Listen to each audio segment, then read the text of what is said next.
Good morning. Welcome to the Monday Morning Cup of Coffee. I'm Tommy Womack, your host, with my Declaration of Independence coffee cup here. Let's have a sip together, shall we?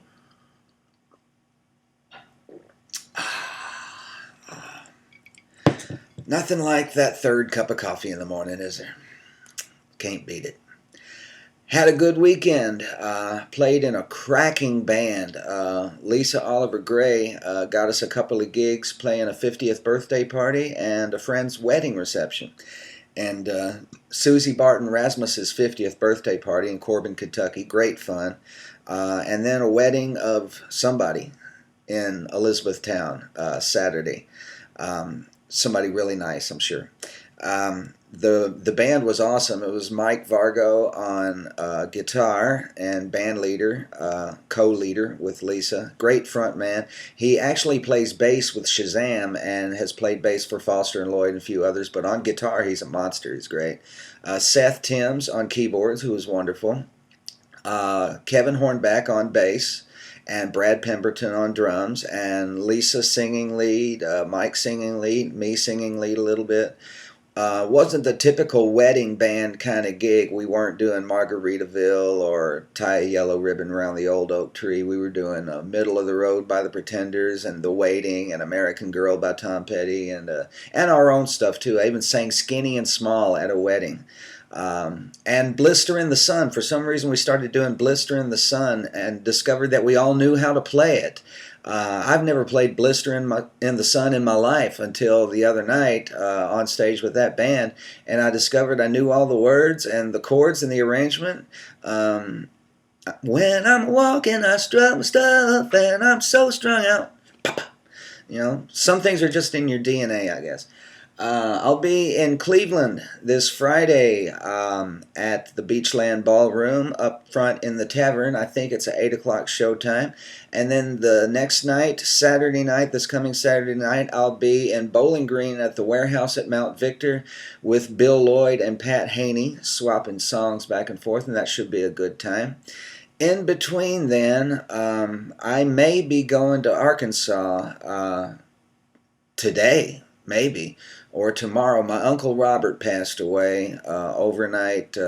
Friday night. He was found Saturday morning, and he was my mom's younger brother, maybe by as much as 8 years younger, quite a bit younger. Her only sibling, and Mom is she's in a bad way already, and I don't know how she's going to take the news of her baby brother passing. If she's going to be able to process it at all, I don't know. But I'm either going to be going to Arkansas and representing the family for the funeral, or I'm not. Beth says that I should channel my energies and going up to Madisonville and seeing Mom, because who knows how this news is going to affect her, and she's been losing a lot of weight, and her body's just acting like it's trying to shut down, and maybe, losing my oldest brother was bad enough on her. Maybe this would just, finish her off. I'm not trying to be morbid, and I'm not trying to give you too much information. When have I not given too much information? But that's the situation right now. I think of, every time a relative from Arkansas passes on, I think, well, that's another person I didn't really have much opportunity to get to know.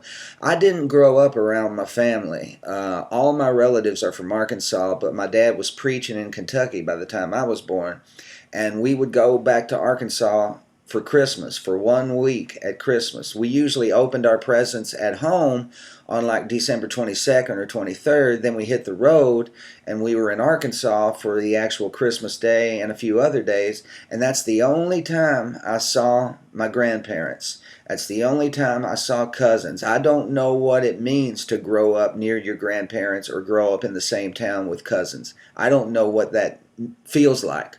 And so these people like Uncle Robert pass on, and he's somebody that I've been acquainted with all my life. Do I know him? Not really. Will I go to the funeral? Happily, because there's a little bit of me that's connected to Cabot, Arkansas, to being playing on the floor of his living room with my cousin Tony and my cousin Steve at the age of 5.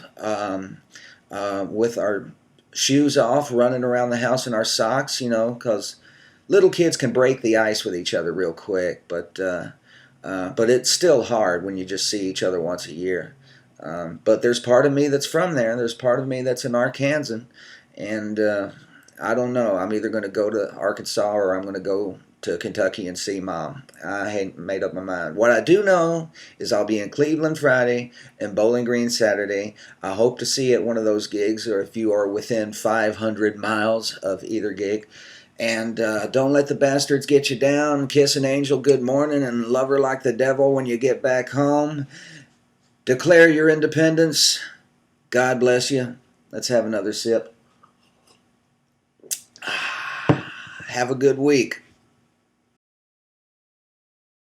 Hey, quick announcement. Forgot to mention, I'm opening for Todd Snyder and Elizabeth Cook in the East Side Bulldogs in East Nashville on Fatherland Street Wednesday night, August 7th, on Fatherland Street in East Nashville, put on by the East Nashvillian Magazine. It's going to be a street music festival with vendors and jugglers and clowns. Oh my.